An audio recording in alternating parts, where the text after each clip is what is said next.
My husband called me from Japan. My parents and I have fallen in love with Japan. A vacation home? Well, whatever it's called, we bought it. You bought it? I have no idea what he's talking about. A vacation home in the US, sure. But a vacation home in Japan? I don't know what they are thinking. Has my husband lost his mind since he reached retirement age? My name is Olivia. I'm 52 years old. I work for a brokerage firm. I have loved money since I was a little girl. Watching the balance in my bank account grow little by little is a moment of bliss. When I tell my friends how much I love money, I get a lot of stares from them. Even as an adult, my love of saving has not changed, and I have been steadily saving money while working. I have increased my savings by occasionally investing them. Of course, there have been some failures, but I'm proud to say that I have been able to steadily build up my assets. My husband Lucas is a government employee. He is careless with money, but he's not the type to waste it. Since we got married, we have been gradually putting our spare money together. We have been investing our money together in a share account. Finally, we reached the $1 million that I had always dreamed of. I'm so happy that I could really achieve it. As I rejoiced that my dream had come true, my husband said to me, Your dream was not to buy luxury items or to go on a vacation. It was just to your saving goal. He said this looking dumbfounded. I could not have achieved this on my own, I said, expressing my gratitude. This year, my husband, who is 8 years older than me, reached retirement age. We have $1 million in savings to ensure prosperous retirement. I really wanted to achieve it before my husband's retirement. Thanks to this, my husband's retirement money will be his reward for all the hard work he has done.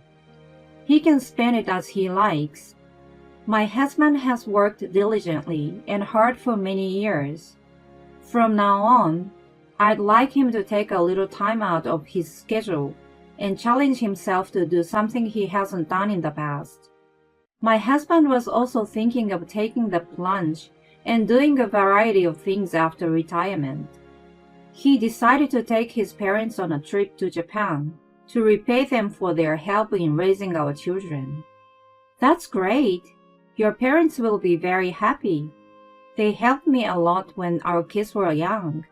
It's a good chance to repay the favor. Can you take me and my parents with you? I asked him. No, you have a job to do. I'm sure your parents have to tend the garden too. He dismissed me with a tone that made light fun of my parents' family who are farmers.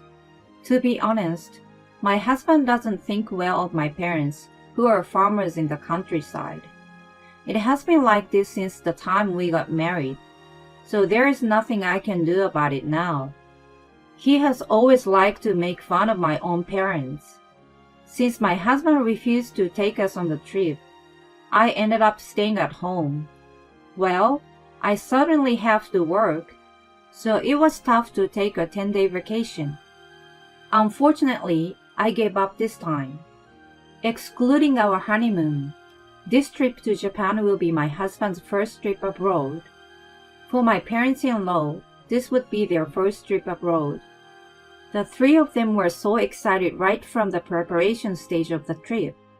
They were asking what to bring, what the dress code for dinner would be, and so on the phone. I spent my time as usual, thinking how envious I was that they were having so much fun. I feel like I'm being left out of the group, and I'm starting to feel a little sad. My husband and his parents are staying in luxury hotel suites as recommended by the travel agency. They are also going on a cruise that will take them on a tour of Japanese culture. I'm wondering how much the total will be. I told my husband he could spend his retirement money however he wanted. I thought to myself by trying to calm down. But when I heard their happy voices on the phone every night, I couldn't help but feel like saying a sarcastic remark to them. I try to remain calm. I don't want to get into a fight before they leave. And the day finally came for them to depart. I took the three of them to the airport. I was asked to drive them there like it was the obvious thing to do. I asked them why they don't take a taxi, and then, "You have no kindness for my parents. That's terrible," is what Lucas said to me. So I ended up dropping them off at the airport.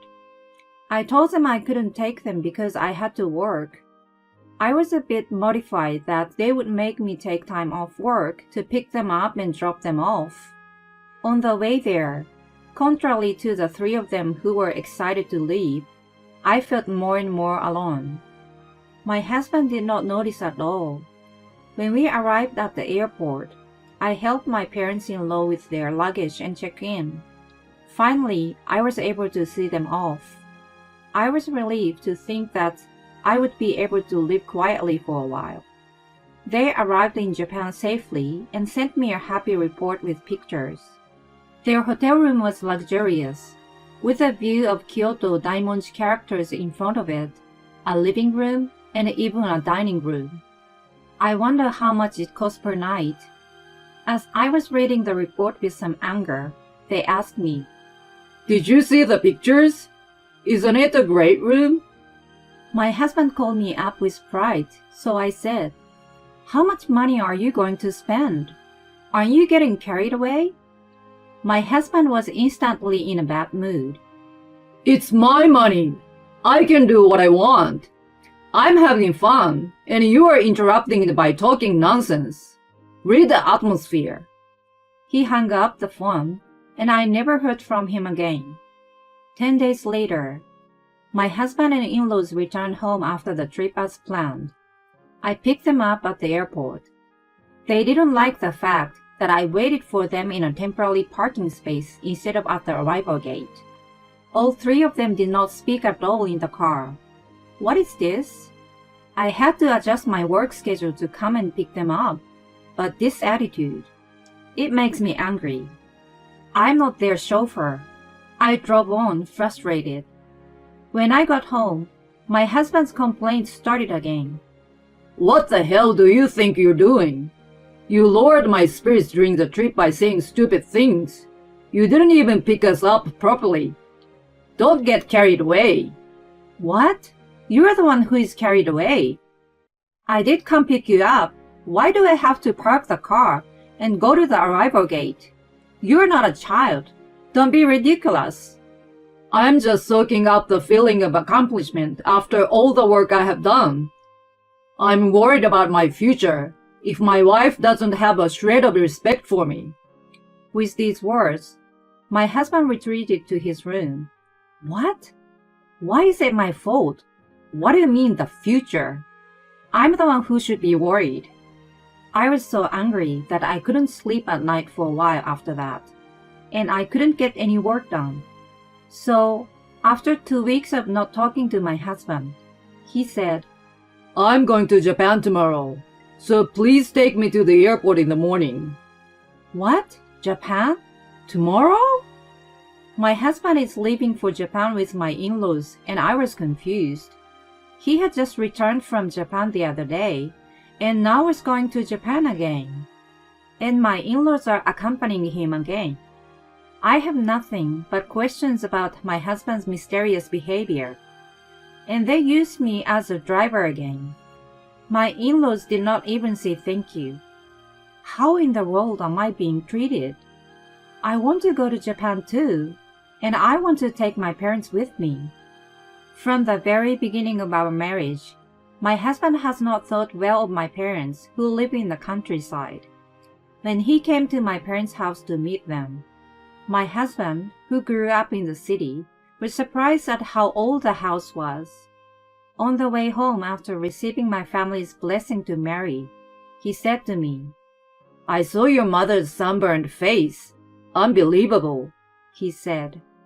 His mother is a city madam who is passionate about beauty and never misses a beauty salon or beauty treatment appointment. Iris said my mother was compared with such a person since my mother worked so hard. You should get her to look a little nicer for the wedding. My husband said, and I remember taking her to beauty salons and beauty parlors in a hurry. I'm glad that my mother was so happy to be treated like a princess. But then I remember the bad times. My husband speaks ill of my mother, but I think that my husband's parents are also very arrogant. I can't really say that to them though. Every year since we got married, we have invited my in-laws to dinner on Mother's Day, Father's Day, and birthdays. At first, they were grateful, but now they request what they want to eat without any hesitation. In addition to that, this trip to Japan. I wanted to have dinner with my parents as well, but my husband didn't take it well. He told me, You should not be so attached to your parents when you married me. So my dreams stayed unfulfilled. I secretly sent flowers to my parents without my husband noticing. My parents are just happy that their daughter is well taken care of. They tell me not to worry about them. Whenever I call my parents, I make sure my husband doesn't see me. I feel that I'm putting a burden on my parents. When I apologize for the inconvenience, they say, Don't worry about it. That's the way it is when you get married. But my parents are old. I would like to show my appreciation in some way, but it is not going as smoothly as I wish. Well, my husband left me alone and traveled to Japan for the second time. I later learned that during the first trip, a local tour guide introduced a real estate agent to my husband and his parents, who were excited about Japan and wanted to live there. My husband got carried away. He told them that he had a lot of money in savings and retirement. I feel that he might have been a sucker. So the real estate agent and the tour guide took them for a ride.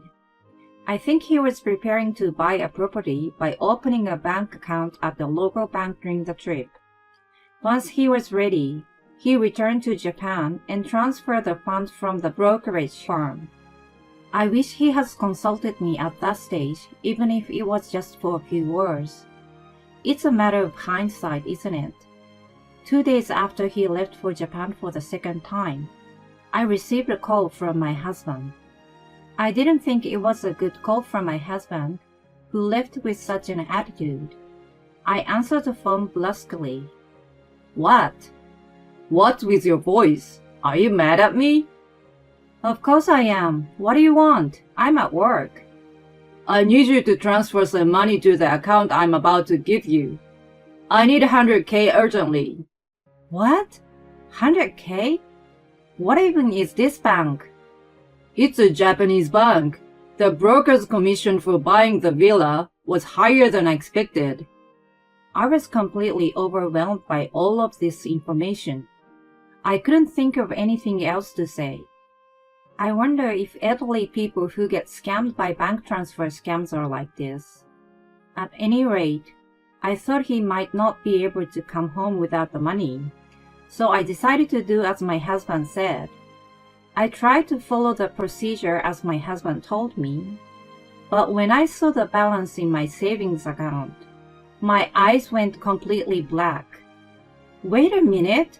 What? Why? The 1 million that I had worked so hard to save had been wiped out. Now it was showing almost zero balance. I checked my account history and found that all my mutual funds and stocks had been sold.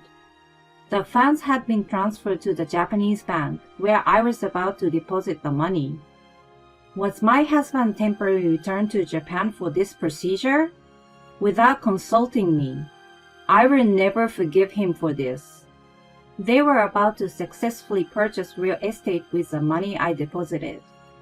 My husband returned home with great satisfaction. I urged him to sit on the sofa. What's this Japanese villa? What did you do with the money we saved together? I asked, holding back the urge to yell at him. My husband seemed completely oblivious to my anger. He was still in a good mood. Think of all the fun we'll have when we get old and can go to Japan anytime we want, huh? You have something to look forward to, don't you? Let's go together next time. What are you talking so carefree about? Why do you think I'm just going to? I was so confused about what to say that tears just started to well up. I'm sorry. It was selfish of me. But why don't you go with me when you retire? We can live over there if you want. No matter what I blamed them for, there was nothing I can do about the money that was gone and the real estate that remained. Why am I going through this? Every time I thought about it, I felt depressed, and I was getting more and more depressed day by day. I decided to break it off as much as I could so that I would not have to go on like this. After that, my husband started going to Japan once every 2 months. I thought maybe he was having an affair, so I looked into it. Apparently, he goes with his parents every time. The first summer after purchasing the vacation home is approaching. I want to take my parents to Japan for a long vacation. We want to go see the villa. I asked him. What? You want to go? With your parents? Japan doesn't suit country people. Me and my parents are going on a long vacation, so we don't have a room in the first place. Since you spent my money, I have the right to use the villa, don't I? What do you mean, my money? Your parents are stranger to my family by blood. That's why I won't let you take them there, and why I won't let you use it. By blood? What are you talking about? Well, I'm not connected to your parents by blood either. Does that mean I can't go? I guess that's what it means. I see, so that's how you thought of it. So my parents and I are strangers to you. That's an obvious fact. How could he say such a terrible thing with a goofy smile on his face? My body was shaking with anger. I don't care what happens to you. What? Try to do whatever you want. I don't care. You said it. I will do it. Just watch me. I immediately applied for a paid leave of absence while my husband was in Japan. I sold my and my husband's cars, packed up our belongings, and left home. Since both cars were in my name, I could easily get rid of them. But since the house was in my husband's name, there was nothing I could do. So I changed the locks on the house. Now my husband cannot enter the house after he returns from Japan. As I expected, I received a phone call from my husband. Hey, Olivia, where are you right now? I can't unlock the door. Let me in. No, it's not broken. I changed the locks. I have all the new keys, and I'm never going back there again. After spending our money all over the place, I'm divorcing you who said that we were strangers, since we are not connected by blood. What? Wait a minute. I don't understand. Just as I planned, he's confused. This is what you get.